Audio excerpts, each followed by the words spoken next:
Hello student Odia medium classes को आपण मानक स्वागत पिला माने ए वीडियो रे हम डिस्कशन करिया हम कहथले कोन ना केंद्र मंत्री परिषद बा union council of minister very important ए मानक हाथ रे एक्चुअल पावर थाए मंत्री मंडली माने सरकार गठन करते कारण आम देश रे कैबिनेट गवर्नमेंट ही प्रचलित होइछ राष्ट्रपति को ठारे केवल न्यस्त थिले क्षमता वास्तव रे किंतु काउंसिल मिनिस्टर हाथ में ए समस्त क्षमता प्रयोग करें आम खाली मानवा जाऊे जे राष्ट्रपति होती हेड ना जेतिक क्षमता प्रयोग करते ना यही माने केंद्र मंत्री परिषद सब पावरफुल कौ मैंने यूनियन काउंसिल मिनिस्टर कारण तुम संविधान 74 उल्लेख कर राष्ट्रपति को कार्य संपादन सहायता करने परामर्श देवाई प्रधानमंत्री को अध्यक्षतार कौन मंत्री परिषद ये जो प्रधानमंत्री टर्मटा पे आसुनि कि से यही माने काउंसिल मिनिस्टर माने ही सृष्टि करेंगे निर्वाचित करेंगे क्या कौन करेंगे प्रधानमंत्री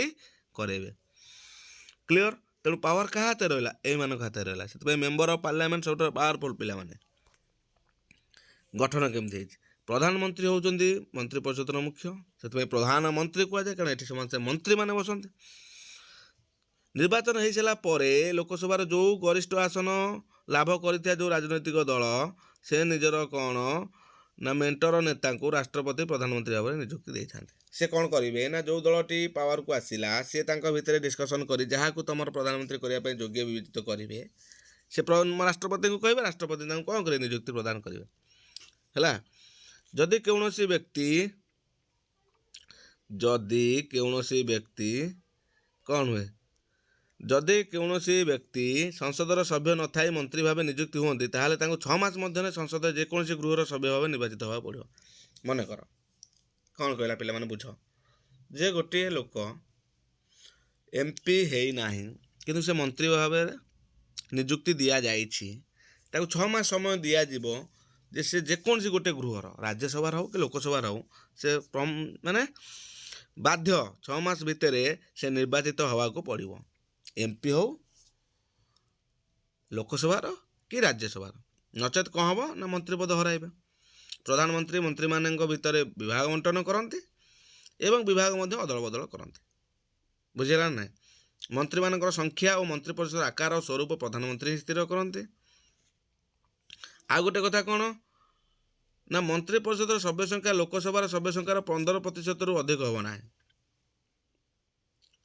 ओके तापर कौन मंत्री परिषद गठन बेले प्रधानमंत्री देशर विभिन्न राज्य अनुसूचित जाति जनजाति तथा महिला मानक उपयुक्त प्रतिनिधित्व देवाक बाध्य दि ओके तापर कौन कहूँ ना मंत्रिमंडल मेंट दलर सभ्य संख्या तथा मंत्रीपदर गुरुत्व और पूर्व अभिज्ञता को विचार को नि जाए ये जो मंत्रिमंडल गठन कराला विभिन्न प्रकार मंत्री था गोटे कैबिनेट जो सब पावरफुल तले जो रहा राष्ट्रमंत्री स्वाधीन दायित्व राष्ट्रमंत्री आ गोटे उपमंत्री ये 4टी मंत्री तुम पाइब कौटी ना पिला माने तुम कैबिनेट संसद जहाँ कह भारत जोटा अच्छी लोकसभा आसन राज्यसभा आसन जो 2टा गृह जो भवन में अनुष्ठित होता है से भवन को आम कहते संसद व पार्लियामेंट है कैबिनेट मंत्री पद सब पावरफुल जो थे कि वयस्क वरिष्ठ अभिज्ञ तथा प्रशासनिक राजनैतिक अनुभूति संपन्न व्यक्ति मानक दि जाए सब पावरफुल से ओके तापर कौन ना राष्ट्रमंत्री जोटा 2 श्रेणी केतेक राष्ट्रमंत्री स्वाधीन भाव में अन्य केतेक राष्ट्रमंत्री कैबिनेट पाह्या मंत्री मानक साहाय्य और सहायता प्रदान करने होता मन रखता है जड़े कैबिनेट मंत्री रहे हेड बुझीला पिला माने जहाँ अंडर रे पूरा डिपार्टमेंट रहे पूरा भारतर जो डिपार्टमेंट जो मिनिस्टर मनकर cabinet minister railway minister Bharat वर्षर समस्त रेल विभाग ता अंडर रहिबो से जड़े दक्ष संपन्न वयस्क व्यक्ति होता दरकार ये जो राष्ट्रमंत्री है आपको से 2 भाग करदे गोटे स्वाधीन राष्ट्रमंत्री रही निजे दायित्व नहीं पारे आउ जड़े जो कैबिनेट मंत्री है परामर्श देवाई रही बुझीगला पे मैंने उपमंत्री कौ मैंने ना कैबिनेट पाह्या मंत्री और राष्ट्रमंत्री को साहाय्य करने निमित्त राष्ट्रमंत्री किए स्वाधीन आउ कैबिनेट मंत्री आपको जे साहाय्य करेंगे से मैंने कौ मैंने ना उपमंत्री बुझेगा ये थिला 4 भाग विभक्त होता मंत्री पद मंत्री परिषद कार्यकाल उत्तरदायित्व कौन आम संविधान अनुसार केंद्र मंत्री परिषद संसदर निम्न सदन व लोकसभा निकट में व्यक्तिगत और सामूहिक भाव में उत्तरदायी रे कौ मैंने मंत्री परिषद थी संसद माने ସାମୂହିକ ଉତ୍ତରଦାୟିତ୍ୱ ମାନେ ମନ୍ତ୍ରୀଙ୍କର ଦୋଷ ତ୍ରୁଟି ପାଇଁ ସମଗ୍ର ମନ୍ତ୍ରୀ ପରିଷଦ ଉତ୍ତରଦାୟୀ ରହିବ। ଗୋଟେ ମନ୍ତ୍ରୀ ଭୁଲ କଲା ମାନେ ସେ ଟୋଟାଲି ମନ୍ତ୍ରୀ ପରିଷଦ ଉତ୍ତରଦାୟୀ ରହିବ ସେ ଏଭଳି କ'ଣ ପାଇଁ କଲେ। ମନ୍ତ୍ରୀ ପରିଷଦର ସମସ୍ତ ମନ୍ତ୍ରୀ ସମେତ ସମସ୍ତେ ସହମତ ହୋଇ କାର୍ଯ୍ୟ କରିବେ। ଯେକୌଣସି ମନ୍ତ୍ରୀ ପରିଷଦରେ ନିଷ୍ପତ୍ତି ସହିତ ଏକମତ ହୋଇ ନପାରନ୍ତି ତେବେ ସେ ଇସ୍ତଫା ଦେଇଥାନ୍ତି। ମନ୍ତ୍ରୀ ପରିଷଦରେ ଯେପର୍ଯ୍ୟନ୍ତ ଲୋକସଭାର ସଂଖ୍ୟା ଗରିଷ୍ଠ ସଭ୍ୟମାନଙ୍କର ଆସ୍ଥାଭାଜନ ହୋଇଥିବ ସେ ପର୍ଯ୍ୟନ୍ତ କ୍ଷମତାରେ ରହିବେ। ଅନାସ୍ଥା ପ୍ରସ୍ତାବ ଆସିବ ମାନେ ଅନାସ୍ଥା ଭାବ ପ୍ରକଟ କରିବ। କ'ଣ ନା ଲୋକସଭାରେ ଅନୁମୋଦନ କରି କିମ୍ବା ଅର୍ଥ ବିଧେୟକକୁ ଅନୁମୋଦନ ନ ଦେଇ ମନ୍ତ୍ରୀ ପରିଷଦ ବିରୁଦ୍ଧରେ ନିଜର ଅନାସ୍ଥା ଭୋଟ ପ୍ରକଟ କରିଥାଏ।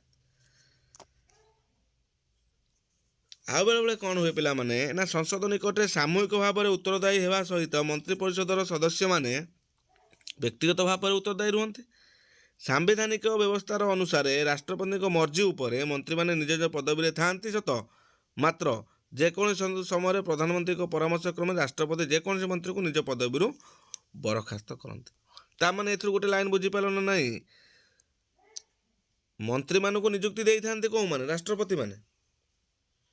ନିଜ ମର୍ଜି ହିସାବରେ ସେମାନେ ରହନ୍ତି କାହାର? During the pleasure of the president. ନିଜର ରାଷ୍ଟ୍ରପତିଙ୍କ ମର୍ଜି ଉପରେ ସେମାନେ ରୁହନ୍ତି। କିନ୍ତୁ ପ୍ରଧାନମନ୍ତ୍ରୀଙ୍କ ପରାମର୍ଶ କ୍ରମେ ରାଷ୍ଟ୍ରପତି କ'ଣ କରନ୍ତି ନା କାହାକୁ ମନ୍ତ୍ରୀ ପଦରୁ ବରଖାସ୍ତ କରିବେ, ନୂତନ ମନ୍ତ୍ରିମଣ୍ଡଳ ଗଠନ କରିବେ କି ମନ୍ତ୍ରିମଣ୍ଡଳ ଅଦଳ ବଦଳ କରିବେ। ତାମାନେ ବୁଝିପାରିଲ ନା ନାହିଁ ପାୱାରଟା କାହା ହାତରେ ରହିଲା? ପ୍ରଧାନମନ୍ତ୍ରୀଙ୍କ ହାତରେ। କ୍ଲିଅର ହେଇଗଲା? ଏ ଯେଉଁ କଥା କୁହାଯାଉଛି ଏସବୁ ସାମ୍ବିଧାନିକ କଥା। ସମ୍ବିଧାନ ହିଁ ପାୱାର ଦେଇଛି ରାଷ୍ଟ୍ରପତିଙ୍କୁ, କିନ୍ତୁ ଆକ୍ଚୁଆଲି ଶାସନ କରୁଛନ୍ତି ପ୍ରଧାନମନ୍ତ୍ରୀମାନେ। ମନ୍ତ୍ରୀ ପରିଷଦର କାର୍ଯ୍ୟକାଳ କ'ଣ? କାର୍ଯ୍ୟାବଳୀ କେମିତି ରହିଛି ନା ଗୋଟେ ନୀତି ନିର୍ଦ୍ଧାରଣ କରାଯାଏ। ନିର୍ଦ୍ଧାରିତ ନୀତିର ପ୍ରୟୋଗ, ଆଇନ ପ୍ରୟୋଗ। ନା ମନ୍ତ୍ରିମଣ୍ଡଳ ଦେଶର ଶାସନ ତଥା ବୈଦେଶିକ ବେପାର ସମ୍ପର୍କରେ ବିଭିନ୍ନ ନୀତି ନିର୍ଦ୍ଧାରଣ କରିବେ। ସେହି ନୀତିଗୁଡ଼ିକୁ ନୀତି ନିର୍ଦ୍ଧାରଣ କରିବା ପରେ ବିଭିନ୍ନ ନୀତିଗୁଡ଼ିକୁ କିପରି ଠିକ୍ ଭାବେ ଉପଯୁକ୍ତ ସମୟରେ କାର୍ଯ୍ୟକାରୀ ହୋଇପାରିବ ସେହି ସମ୍ପର୍କରେ ନିଷ୍ପତ୍ତି ନେବେ। ନୀତି ନିର୍ଦ୍ଧାରଣ କରାଗଲା, ଲ ତିଆରି କରାଗଲା, ଲ ପ୍ରୟୋଗ କରାଗଲା। ଆଇନ ପ୍ରଣୟନ କେମିତି ହେବ ନା ଆଇନ ପ୍ରଣୟନ ସଂସଦର କାର୍ଯ୍ୟ ହୋଇଥିଲେ ସୁଦ୍ଧା ବିଭିନ୍ନ ଆଇନର ରୂପରେଖ ଏବଂ ବିଷୟବସ୍ତୁ ନିର୍ଦ୍ଧାରଣ ପ୍ରକୃତି ମନ୍ତ୍ରିମଣ୍ଡଳ ସ୍ଥିର କରନ୍ତି। ଆଉ କ'ଣ ଭେରି ଇମ୍ପୋର୍ଟାଣ୍ଟ, ଅର୍ଥ ସମ୍ବନ୍ଧୀୟ ଆୟ ବ୍ୟୟର ହିସାବ, ନିର୍ଦ୍ଧାରିତ ବଜେଟ୍, ଏସବୁ ଗୁଡ଼ିକ କିଏ ଉପସ୍ଥାପନ କରିଥାନ୍ତି? ମନ୍ତ୍ରିମଣ୍ଡଳ। ଆଉ କ'ଣ ରାଷ୍ଟ୍ରପତିଙ୍କୁ ପରାମର୍ଶ ପ୍ରଦାନ, ଅନ୍ତର୍ବିଭାଗୀୟ ସମନ୍ୱୟ। ଅନ୍ତର୍ବିଭାଗ ସମନ୍ୱୟ ମାନେ ବିଭିନ୍ନ ବିଭାଗ ମଧ୍ୟରେ ସମନ୍ୱୟ ପ୍ରତିଷ୍ଠା କରିବା। ସରକାରଙ୍କ ବିଭିନ୍ନ ଯୋଜନା କାର୍ଯ୍ୟକ୍ରମ ଗୁଡ଼ିକୁ ସଫଳ ରୂପରେ ରୂପାୟନ କରିବା, ଏସବୁ ଗୁଡ଼ିକ ତାଙ୍କ କାର୍ଯ୍ୟ। ଇଏ ଥିଲା ତାଙ୍କର 5ଟି ଇମ୍ପୋର୍ଟାଣ୍ଟ କାର୍ଯ୍ୟ। ଭୂମିକା କ'ଣ ନା ଗୁରୁତ୍ୱପୂର୍ଣ୍ଣ ଭୂମିକା ଏମାନଙ୍କର ରହିଛି। କ'ଣ କରିବେ? ମିଳିତ ସରକାର ବା ମେଣ୍ଟ ସରକାରରେ ଭାଗିଦାରୀ ଥିବା ବିଭିନ୍ନ ରାଜନୈତିକ ଦଳଗୁଡ଼ିକର ପରସ୍ପର ବିରୋଧୀ କାର୍ଯ୍ୟକଳାପ ହେତୁ ମନ୍ତ୍ରୀ ପରିଷଦ ଏକ ସୁଦୃଢ଼ ତଥା ସମନ୍ୱୟ ଦଳ ଭାବରେ କାର୍ଯ୍ୟ କରିପାରୁନାହିଁ ଏବେକା ଡେଟ୍ରେ। କିନ୍ତୁ ଆକ୍ଚୁଆଲି ସେମାନଙ୍କ କାମ କ'ଣ ନା ସେମାନେ ମିଳିତ ହୋଇକି ଦେଶର ଉନ୍ନତି କରିବେ। କାରଣ ଆମର ସମ୍ବିଧାନ କହିଛି ଯେ ଆମର ଯେଉଁ ପାର୍ଲାମେଣ୍ଟ ଗଠନ କରାଯିବ, ଆମ ପାର୍ଲାମେଣ୍ଟରେ ଯେଉଁମାନେ ଏମ୍ପି ହେଇକି ବସିବେ ସେମାନେ ଲୋକଙ୍କ ହିତରେ, ଲୋକ କଲ୍ୟାଣ ହିତ, ୱେଲଫେୟାର କାମ କରିବେ। ଯେ ଜନକଲ୍ୟାଣ ସରକାର ଆମର କରାଯାଇଛି। ଯେ ସରକାର ଆମେ ଗଠନ କରୁଛୁ, ଯାହାକୁ ଆମେ ନିର୍ବାଚିତ କରୁଛୁ, ସେମାନେ ଏ ଲୋକମାନଙ୍କର କେମିତି ହିତ ହେବ, ଜନମଙ୍ଗଳକାରୀ ହେବ ତାହା ଉପରେ ଧ୍ୟାନ ଦେବେ। ବେଳେବେଳେ କ'ଣ ହୁଏ ନା ତାଙ୍କ ଭିତରେ ସମନ୍ୱୟ ରହିପାରେ ନାହିଁ ବିଭିନ୍ନ ରାଜନୈତିକ ଦଳର ତିକ୍ତତା ଯୋଗୁଁ। ବୁଝିପାରୁଛ ନା ନାହିଁ? ବିରୋଧୀ କାର୍ଯ୍ୟକଳାପ ଯୋଗୁଁ। କାରଣ ସମସ୍ତେ ତ ଗୋଟିଏ ଦଳର ହେଇନଥାନ୍ତି ନା, ସେଥିପାଇଁ। ଯାହାଫଳରେ କ'ଣ ନା ମେଣ୍ଟ ସରକାରରେ ସ୍ଥିରତା ରହିପାରେ ନାହିଁ। ମେଣ୍ଟ ସରକାର ମାନେ ଯେଉଁଟା ମେଣ୍ଟ କରିକି ଯେଉଁ ସରକାର କରାଯାଇଥାଏ, ତମେ ମାର୍କ କରିବ ଯେ ବର୍ତ୍ତମାନ ଏଇନା ବିଜେପି ଗଭର୍ଣ୍ଣମେଣ୍ଟ ନିଜେ ନିଜେ ସରକାର ଗଠନ କରୁଛି। କିନ୍ତୁ ଏବେ ବର୍ତ୍ତମାନ ଦେଖିବାକୁ ଗଲେ ବିହାରରେ ନୀତିଶ କୁମାର ସରକାରରେ କ'ଣ ହୁଏ ନା ମେଣ୍ଟ ସରକାର ତିଆରି ହୁଏ। କେତେବେଳେ ନୀତିଶ କୁମାର ବିଜେପି ସହିତ ସବୁ ମେଣ୍ଟ କରିକି ସରକାର ଗଠନ କରୁଛି, କେତେବେଳେ କଂଗ୍ରେସ ସହିତ ମେଣ୍ଟ ତିଆରି କରୁଛି। ସେଥିପାଇଁ ତାଙ୍କର କ'ଣ ସ୍ଥିରତା ହୋଇପାରୁଛି କି? ହେଇପାରୁନାହିଁ। କ୍ଲିଅର ହେଲା?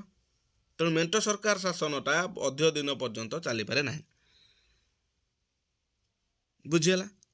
ତାହେଲେ ବର୍ତ୍ତମାନ ଆମେ ଏଇ ଭିଡ଼ିଓରେ ତୁମର ଡିସ୍କସନ୍ କଲେ କ'ଣ ନା କାଉନସିଲ୍ ଅଫ୍ ମିନିଷ୍ଟର ତାଙ୍କ କାର୍ଯ୍ୟ କ'ଣ, କେଉଁ କେଉଁ କାର୍ଯ୍ୟାବଳୀ ରହିଛି, ନିର୍ବାଚିତ କେମିତି ହୁଅନ୍ତି, ସେମାନଙ୍କର କ'ଣ କ'ଣ ଜନକଲ୍ୟାଣ କାର୍ଯ୍ୟ ରହିଛି, ସେମାନେ କାହା ପାଖରେ ଉତ୍ତରଦାୟୀ ରୁହନ୍ତି,